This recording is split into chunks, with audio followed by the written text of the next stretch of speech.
March 2026. The arithmetic of global energy just broke. In the last 72 hours, the unthinkable became the status quo. Qatar, the heartbeat of global natural gas, has effectively ceased production. This isn't a strike, and it isn't a lack of resources. It is a mechanical necessity. Operation Epic Fury and the subsequent retaliatory strikes have turned the Persian Gulf into a maritime graveyard. It isn't just a war anymore. It's a total systemic failure. For decades, the world treated the Strait of Hormuz as a geopolitical abstraction, a choke point in a textbook. Today, that abstraction is a physical wall. When the first Iranian missiles struck the regional processing hubs on February 28, the global markets reacted with a 13% surge in Brent crude. But the real story isn't oil. It's the invisible vapor that powers the world's heavy industry, LNG. The math is simple, and it is catastrophic.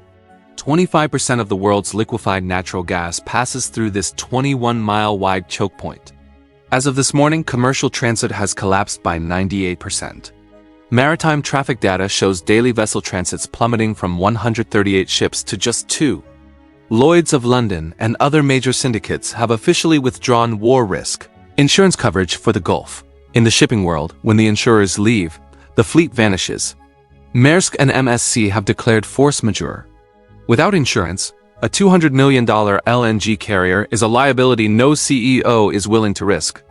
This has created a floating pipeline of over 200 tankers currently anchored in limbo, their cargoes slowly boiling off as they wait for a security guarantee that isn't coming.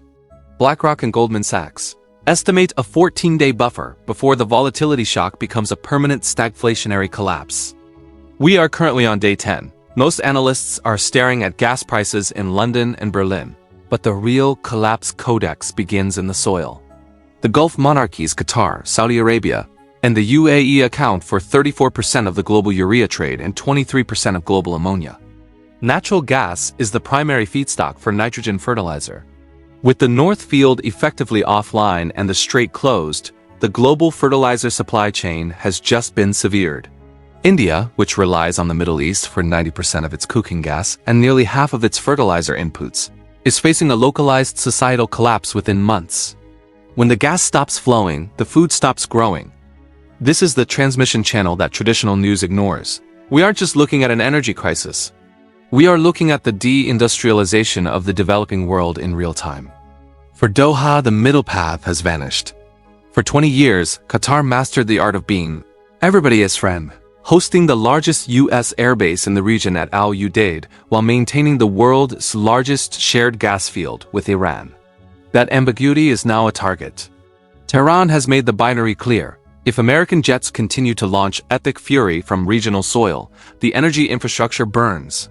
The U.S. military can intercept missiles, but they cannot protect every square inch of a processing plant designed for industrial efficiency, not combat survivability. A single suicide drone strike on a liquefaction train doesn't just stop production.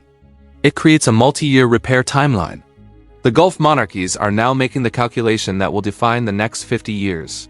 Do you choose the ally who can attack, or the neighbor who can destroy? There is no third option left in the strait. The 48-hour deadline has passed, and the silence from the North Field is now the loudest sound in the global economy. The era of cheap, reliable energy didn't end with a negotiation.